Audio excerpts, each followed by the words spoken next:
CM योगी का बलिया दौरा। Report Upendra Kumar Gupta. Ballia Uttar Pradesh. CM योगी ने बलिया दौरे के दौरान बाढ़ की विभीषिका का हवाई सर्वेक्षण किया। नागाजी सरस्वती विद्या मंदिर में बाढ़ से प्रभावित लोगों से मुलाकात कर उन्हें राहत सामग्री भी वितरित किया। साथ ही जनप्रतिनिधियों और अधिकारियों के साथ बैठक कर मीडिया ब्रीफिंग करते हुए प्रदेश सहित बलिया में बाढ़ के उपजे हालत और राज्य सरकार द्वारा चलाए जा रहे बचाव एवं राहत के कार्यों पर कहा कि एक प्रदेश के गंगा के तटवर्ती क्षेत्र प्रभावित है। पूरे प्रदेश के अंदर 24 जनपदों के कुल 600 से अधिक आबादी के गांव बाढ़ की चपेट में हैं। राज्य सरकार द्वारा बचाव एवं राहत का कार्य चल रहा है। इन सभी क्षेत्रों का भ्रमण करते हुए बलिया आया हूँ। अभी तक इटावा, औरैया, जालौन, हमीरपुर, वाराणसी, गाजीपुर, बलिया इन सभी जिलों का हवाई एवं स्थलीय सर्वेक्षण किया हूँ। बलिया में गंगा, सरयू, टुंड से बाढ़ के हालात को देखा। 112 राजस्व गांव में से 24 गांव की 1.25 लाख आबादी प्रभावित है। वहां बचाव एवं राहत का कार्य चल रहा है। एनडीआरएफ, एसडीआरएफ और पीएससी की जल पुलिस भी बचाव कार्यों में जुटी है। जनप्रतिनिधियों के माध्यम से राहत सामग्रियों का वितरण भी किया जा रहा है। सीएम योगी ने बताया कि प्रशासन को निर्देश दिए गए हैं कि छोटी नौकाओं को नदी की तेज धाराओं में न जाने दिया जाए। एनडीआरएफ, एसडीआरएफ की बड़ी नौकाओं और स्टीमर के जरिए सवारी को सुरक्षित जगहों पर भेजा जाए। साथ ही जिन राहत शिविरों में महिलाएं हैं उनमें सुरक्षा चाक चौबंद की जाए। चारपही जनपद बलिया में कोरोना महामारी का बेहतर नियंत्रण प्राप्त किया गया है। बलिया में एक भी पॉजिटिव केस नहीं है। यहाँ ऑक्सीजन की आपूर्ति के लिए भी समुचित व्यवस्था की गई है। वहीं तीसरी लहर की आशंकाओं के बीच युद्ध स्तर पर कार्रवाई की जा रही है।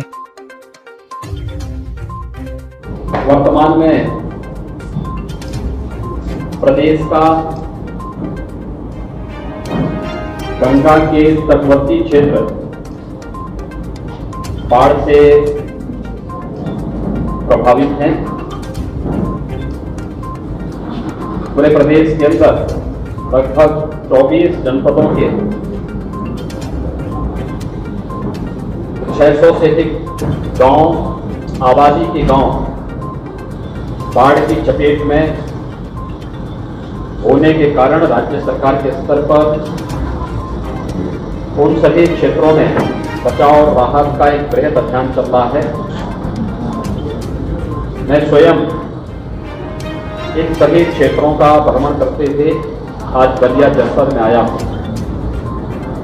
मैंने अभी तक इटावा, औरैया, जालौन, हमीरपुर, वाराणसी, गाजीपुर, बलिया इन सभी जनपदों का जमीन से भी और हवाई सर्वेक्षण भी करते हुए राहत कार्यों की और बाढ़ से बचाव के लिए किए जा रहे कार्यों की समीक्षा की है, उसका निरीक्षण भी किया है। कल वाराणसी में मैंने मिर्जापुर, भदोही, चंदौली जनपदों की भी समीक्षा की है। प्रशासन युद्ध स्तर पर राहत और बचाव के कार्यों के साथ जुटा हुआ है। आज बलिया के अंदर भी मुझे पूरे जनपद के अंदर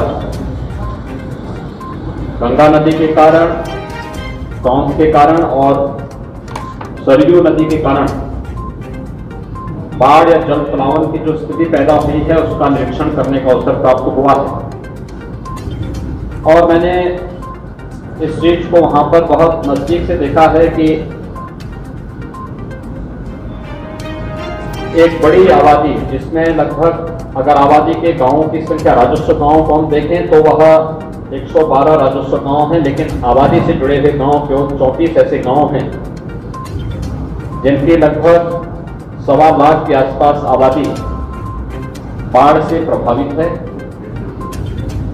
वहां पर बचाव और राहत के कार्य चल रहे हैं। एनडीआरएफ, एसडीआरएफ, पीएससी की फ्लड यूनिट पर उन क्षेत्रों का भ्रमण करें। पेयजल की व्यवस्था अच्छी हो, शुद्ध हो, यह भी सुनिश्चित करने की तैयारी करें।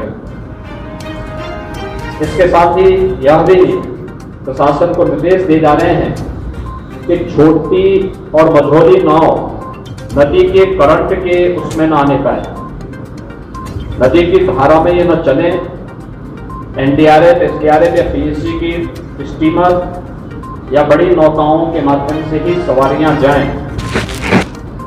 क्षमता से अधिक सवारी कोई भी नाव लेकर के न जाएं।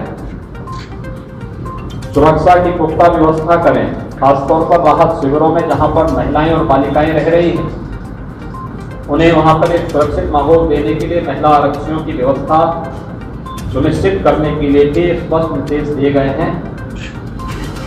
पशुपालन विभाग को पशुओं के लिए चारे की व्यवस्था, टीकाकरण की व्यवस्था और अन्य कार्यों के लिए भी हिदायत दी गई है और सिंचाई विभाग को भी यह स्पष्ट हिदायत दी गई है कि वह सुनिश्चित करें कि जो नदी के करंट से कटान की संभावना दिख रही है वहां पर कटान अवरोधक कार्य अविलंब वे लोग प्रारंभ कर सकें।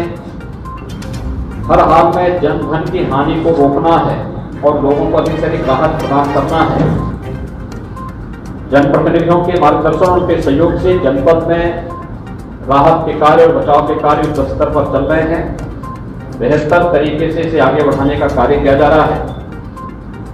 अभी आशंका बनी रहेगी तो उन सभी आशंकाओं को आगे बढ़ाने के लिए भी आगे उन सभी को निर्मूल साबित करने के लिए प्रशासन को सचेत रह करके, सक्रिय रह करके बचाव और राहत कार्यों को निरंतर आगे बढ़ाने के लिए हर बाढ़ प्रभावित गांव में नोडल अधिकारी की तैनाती, निगरानी समितियों से उनका बेहतर समन्वय, हर जिले में कंट्रोल रूम के माध्यम से निरंतर इनके साथ संवाद की बेहतर कार्रवाई को आगे बढ़ाने के लिए निर्देश दिए गए हैं।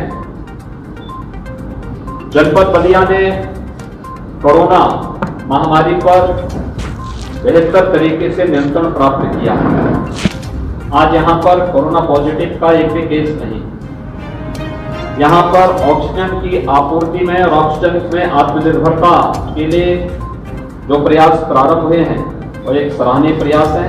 और थर्ड वेव की जो आशंका व्यक्त की जा रही है, डिपो निपो के निर्माण की कार्रवाई भी युद्ध स्तर पर